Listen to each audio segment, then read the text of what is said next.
She did not stop loving suddenly. Love does not vanish like a switch turned off. What happened was quieter, deeper, and far more difficult. One night, with her phone glowing in the dark, fingers hovering over a message she had written and erased 10 times, she felt something shift inside her. It was not anger. It was not pride. It was a tired clarity. She realized that every unanswered text, every delayed reply, every moment of waiting had slowly trained her to abandon herself. And in that moment, she chose something unfamiliar but necessary: self-respect.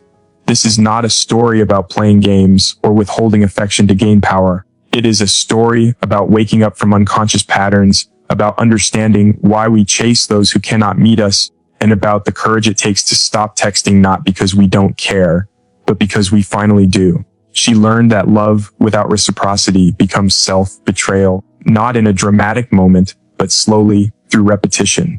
It happened in the quiet accumulation of small disappointments that she kept forgiving, explaining, and minimizing. Each unanswered message, each half-hearted promise, each moment where she showed up fully, while he remained distant, began to carve something out of her.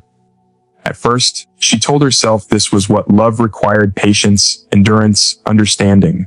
She believed that loving deeply meant giving more when the other gave less. And for a long time, this belief felt noble. It felt like devotion. But beneath that devotion, something darker was forming, an unconscious agreement to abandon herself. Human beings are capable of extraordinary self-deception when attachment is at stake. She was no exception. She learned to reinterpret neglect as mystery, emotional absence as complexity. She told herself that if she could just be a little more supportive, a little less demanding, a little more forgiving, the balance would return. But balance never came. What came instead was exhaustion. She began to feel anxious instead of excited, restless instead of secure. Her nervous system was always alert, always waiting. This is what happens when love stops being mutual and turns into a one-sided negotiation. The soul knows when it is being depleted, even if the mind refuses to admit it. There is a quiet violence in loving without being met. It does not bruise the body, but it fractures the inner world. She began to notice how often she silenced her own needs to preserve the connection. How quickly she apologized for wanting clarity. How instinctively she blamed herself for his distance. Over time, her self-image began to shrink. She no longer asked, "Is this enough for me?" She only asked, "How can I be enough for him?" That question became a cage. And the most painful part was that no one forced her into it.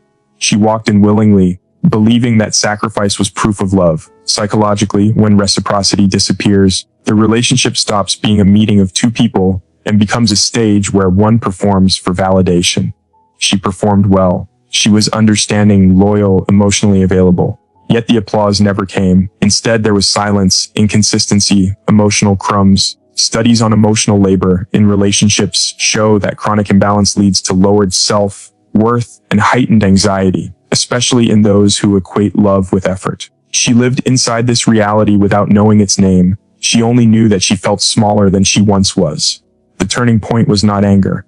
It was awareness. One day, she noticed that her love had become a transaction she kept losing. She was investing time, energy, empathy, and hope, and receiving uncertainty in return. That realization hurt more than any rejection because it forced her to confront her own participation. She was not a victim of love. She was a participant in her own depletion.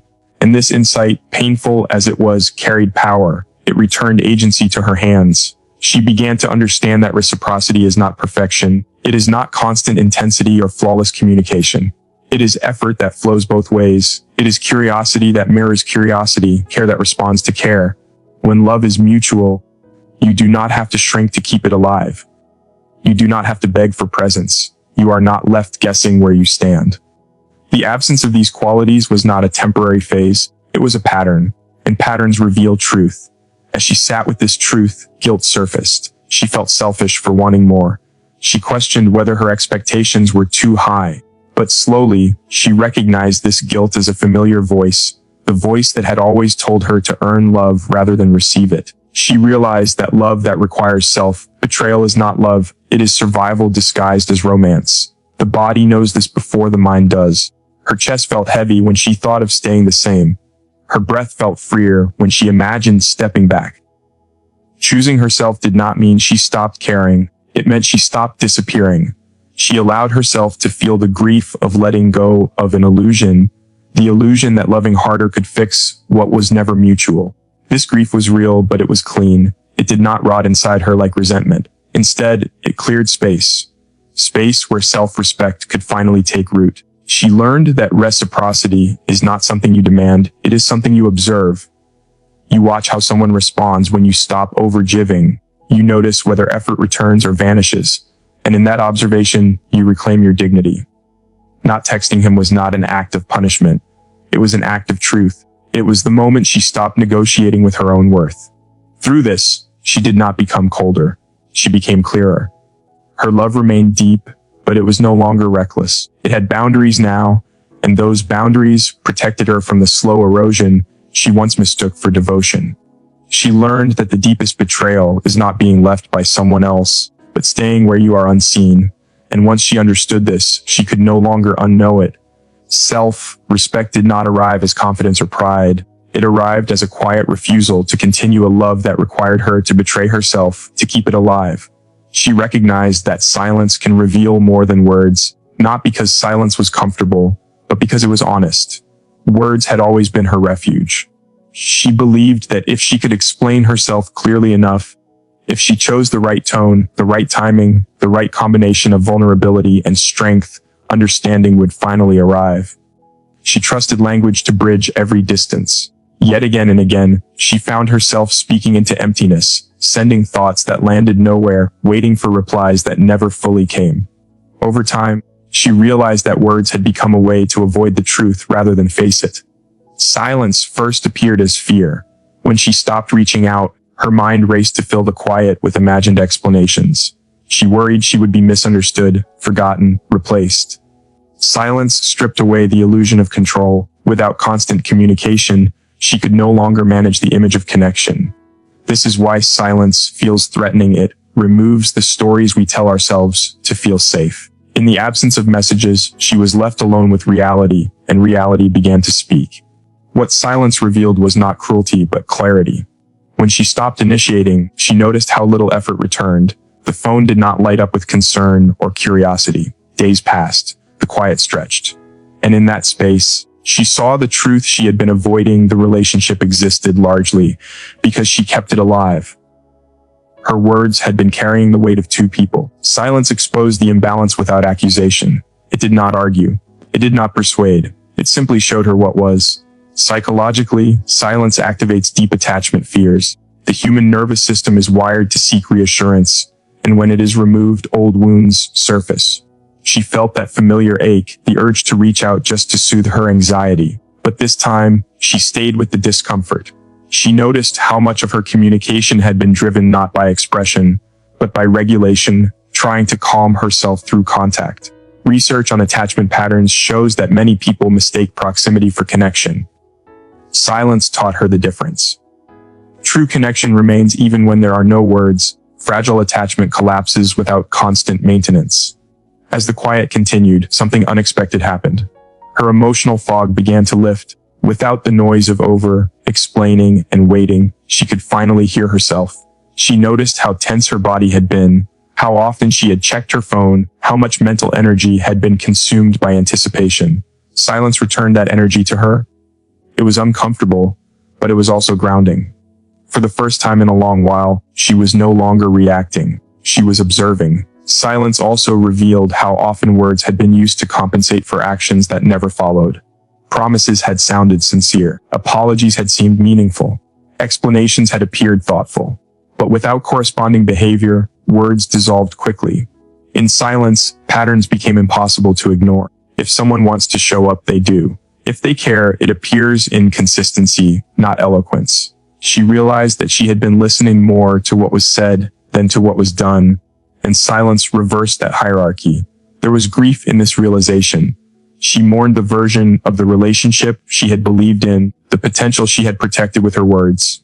Silence forced her to confront the gap between hope and reality. But grief, when allowed, cleanses. It does not weaken. It strengthens by grounding us in truth. She allowed herself to feel the sadness without immediately trying to fix it. And in doing so, she reclaimed a part of herself that had been lost in constant communication. Silence also taught her something about self-respect. She noticed that when she stopped speaking, she was no longer bargaining for attention. She was no longer trying to be understood by someone who was not listening. Silence became a boundary, not as a weapon, but as a mirror. It reflected back what the relationship actually was. And in that reflection, she saw that chasing clarity through words had kept her stuck. Letting go of that chase allowed clarity to arrive on its own. In everyday life, many people experience this same awakening. A woman stops texting first and realizes she was the only one asking how the day went. A man pauses his explanations and sees that no one asks for them. These moments hurt, but they liberate. Silence removes fantasy and replaces it with facts. It asks a simple question: what remains when you stop trying so hard? As time passed, silence no longer felt like punishment. It felt like space. Space to think, to breathe, to feel her own rhythm again. She realized that words are powerful, but they lose their meaning when used to compensate for absence. Silence, on the other hand, never lies. It does not need interpretation. It simply reveals. Through silence, she learned to trust what she felt rather than what she hoped. She learned that connection does not need constant proof, and that love that vanishes in silence was never sustained by truth to begin with. By choosing not to fill the quiet, she allowed reality to speak for itself, and what it said, though painful, was freeing. She faced the uncomfortable truth that she was repeating an old pattern, and this realization did not arrive gently.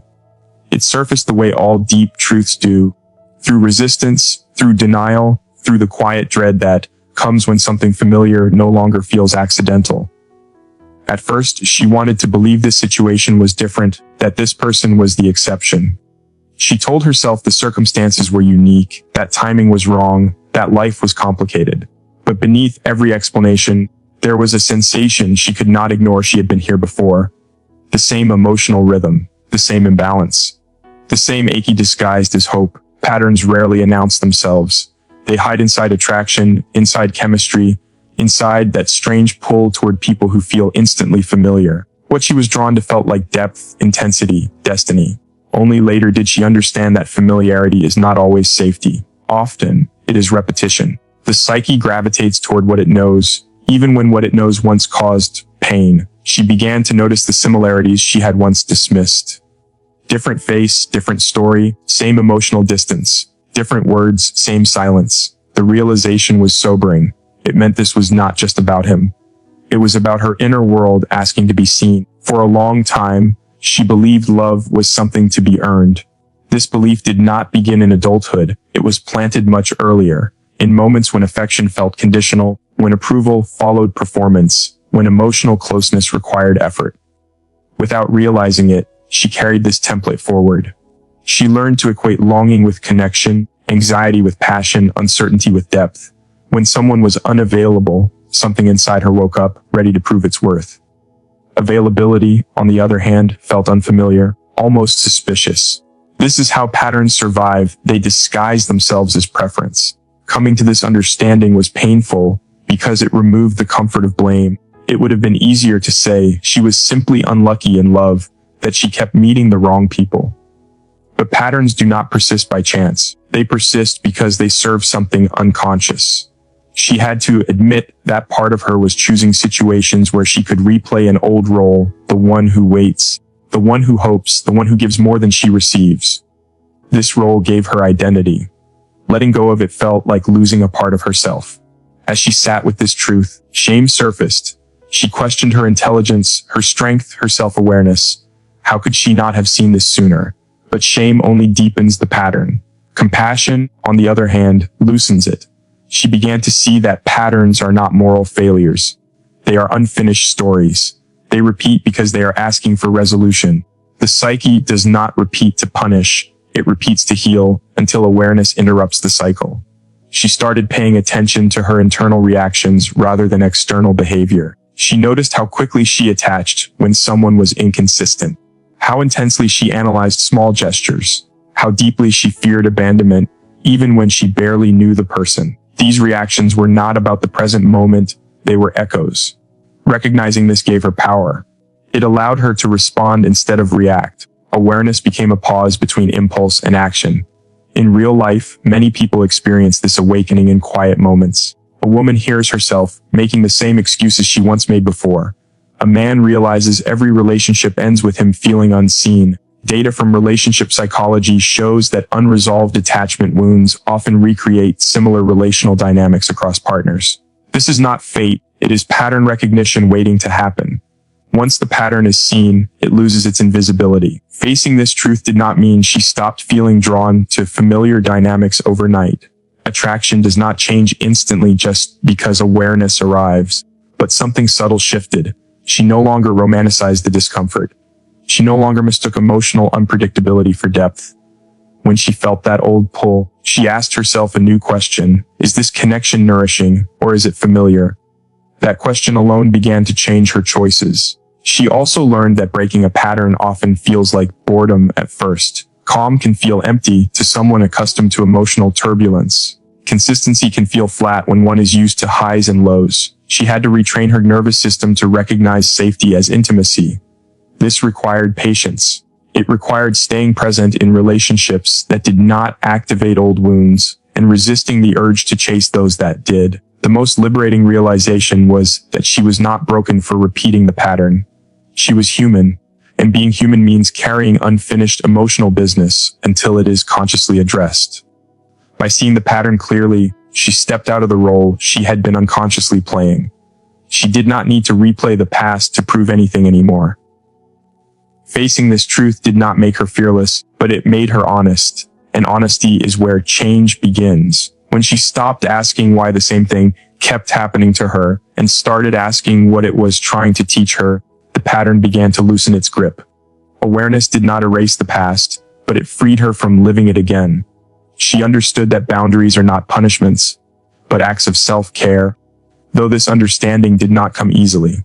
For a long time, boundaries had felt dangerous to her, as if drawing a line might cause everything to collapse. She believed that love survived on endurance, on flexibility, on the ability to absorb discomfort without complaint.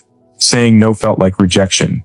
Stepping back felt like abandonment, and protecting her space felt selfish. These beliefs were not born from cruelty, but from a deep fear of being left if she asked for too much.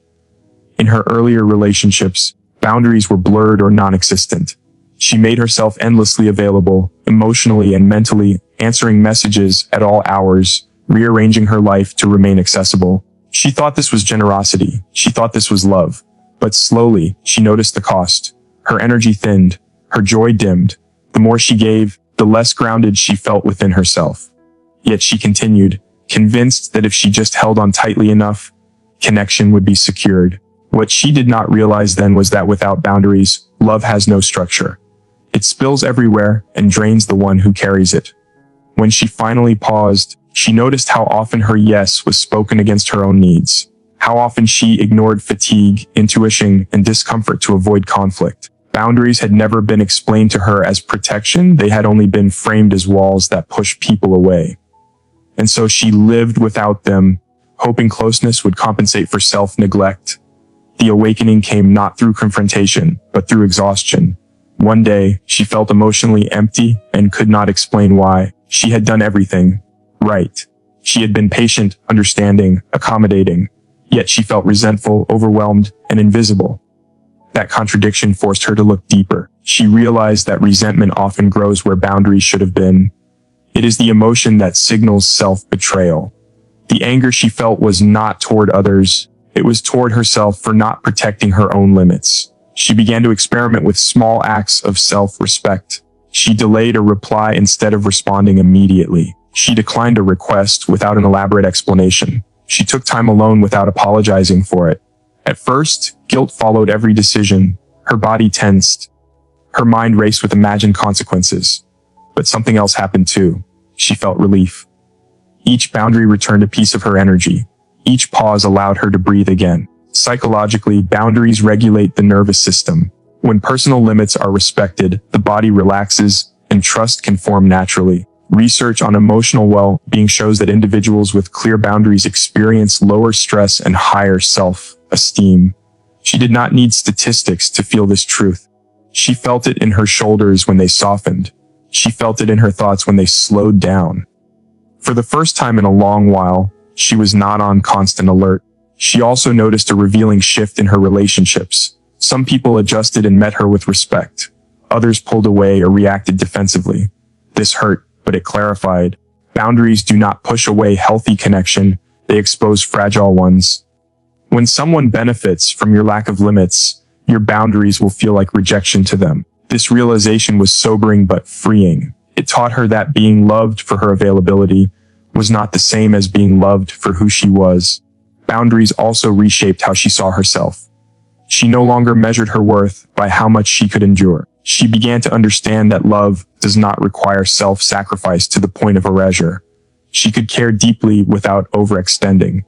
She could be kind without abandoning herself. This balance felt unfamiliar at first, almost uncomfortable, but with time it felt stable. In everyday life, this shift is subtle yet transformative. A woman stops explaining herself endlessly. A man leaves when conversations turn disrespectful. A person chooses rest over obligation. These acts may look small from the outside, but internally, they mark a profound change. They signal that the individual no longer equates tolerance with virtue. They recognize that their inner world deserves care. As she practiced setting boundaries, her fear of abandonment softened.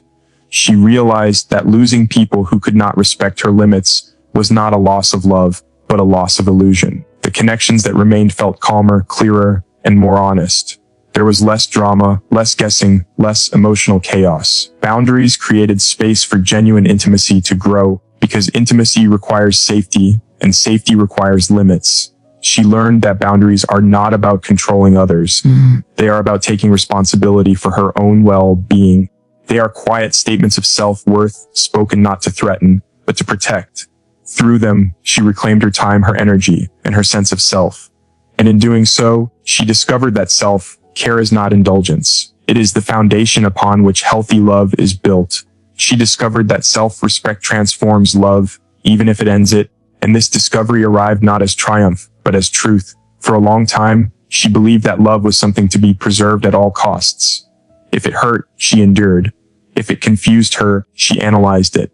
If it diminished her, she told herself that all love requires sacrifice. She mistook endurance for depth and loyalty for silence. What she did not realize was that love without self-respect slowly reshapes the soul into something unrecognizable. When she first began to choose herself, fear followed closely behind. She feared becoming cold, feared losing connection, feared being misunderstood. Self-respect felt risky because it required her to stop negotiating her worth. It demanded honesty, not just with others, but with herself. She had to admit that the version of love she was protecting was costing her peace. That admission hurt more than any argument or goodbye. She noticed how often she had softened her truth to keep the relationship alive. She avoided difficult conversations, accepted inconsistency, and waited for effort that rarely arrived. In doing so, she slowly taught herself that her needs were optional. Self-respect disrupted this pattern. It asked her to take her own feelings seriously, even when doing so threatened the bond she cherished. This was not cruelty, it was clarity. As she practiced self-respect, the dynamic shifted. She spoke more honestly. She asked for what she needed without apology. She stopped over-explaining. The result was immediate and revealing. Where there had once been familiarity, there was tension. Where there had been comfort in her compliance, there was discomfort in her boundaries. Self-respect acts like a mirror. It reflects the true nature of a connection. Relationships that depend on self-abandonment cannot survive self-honoring. There was grief in this transformation. She mourned not only the relationship, but the future she had imagined within it. Letting go of that dream felt like losing a part of herself. Yet grief, when allowed, clears the path forward. It stripped away illusion and left behind something solid. She realized that staying in a love that required her to disappear was not loyalty. It was fear. Psychologically, self-respect restores inner balance. When a person aligns their actions with their values, the internal conflict quiets. She felt this shift within her body. The constant tension eased. The racing thoughts slowed. For the first time in a long while, she felt congruent. What she felt, what she thought, and what she did began to align. This alignment became more important than preserving a connection that no longer honored her. In real life, this moment often looks ordinary. A woman stops chasing someone who cannot meet her. A man leaves a relationship where his voice is ignored. A person chooses solitude over emotional erosion. From the outside, it may appear like loss. Internally, it is liberation. Self-respect does not always save relationships, but it always saves the self. She also learned that love transformed by self-respect becomes cleaner, even when it ends. There was no need for revenge, manipulation, or silence meant to punish. She did not need to prove her value by being missed. She simply stepped away with integrity. This quiet departure carried strength. It allowed her to leave without bitterness, because she was no longer abandoning herself to stay. As time passed, she noticed that her standards shifted. She was no longer drawn to emotional unpredictability. She no longer equated intensity with intimacy. Calm began to feel attractive. Consistency felt safe. This change did not happen because she forced herself to want different things, but because her inner world had changed. Self-respect rewired what she recognized as love. She also became more compassionate toward her past self. She understood that she had loved as deeply as she knew how at the time. She had not been weak. She had been loyal to a version of love that asked her to sacrifice herself. Growth did not require self-condemnation. It required understanding. This compassion allowed her to move forward without carrying shame. Self-respect did not harden her heart. It refined it. She was still capable of deep connection, but now her love had boundaries. It no longer begged to be chosen. It waited to be met, and if it was not, it did not chase. This was not indifference. It was self-trust. In the end, she learned that love does not end because of self-respect. It reveals its true form through it. If a relationship survives self-respect, it deepens. If it does not, it was never sustainable. Either way, self-respect transforms love into something honest. And honesty, even when it leads to endings, is always a beginning. If you are standing where she once stood, wondering whether to send that message, remember this. The relationship you have with yourself sets the tone for every other relationship in your life. When you stop texting out of fear, when you stop chasing what does not turn toward you, you are not losing love. You are clearing space for a love that does not require you to disappear to exist.